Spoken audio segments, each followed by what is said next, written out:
Kako ste vi oblikovali vaš načrt za promocijo zdravja na delovnem mestu? Ja, ko je prišel ven ta zakon, smo najprej naredili naš načrt. Oblikovali smo ga na podlagi enega anketnega vprašalnika, da smo videli, na katere segmente bomo zajeli in na tem potem tudi delali. Katera so tista področja, ki so pri vas z tega vidika najbolje pokrita?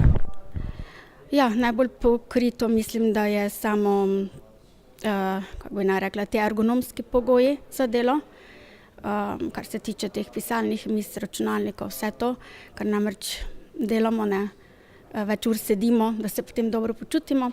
Potem tudi glede prehrane, gibanja, in potem seveda v odnosih.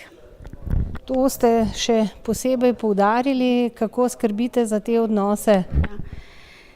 Kot sem rekla, imamo predvsem odprto komunikacijo, eden drugemu tudi zaupamo, se tudi vmes pošalimo in je res takoj v bistvu zdaj že tako poznamo eden drugega, da vidimo, ko je kaj narobe ali kaj ima kateri težave in skušamo pomagati.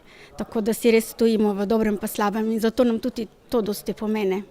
Kako pa so zaposleni sprejeli vaš program?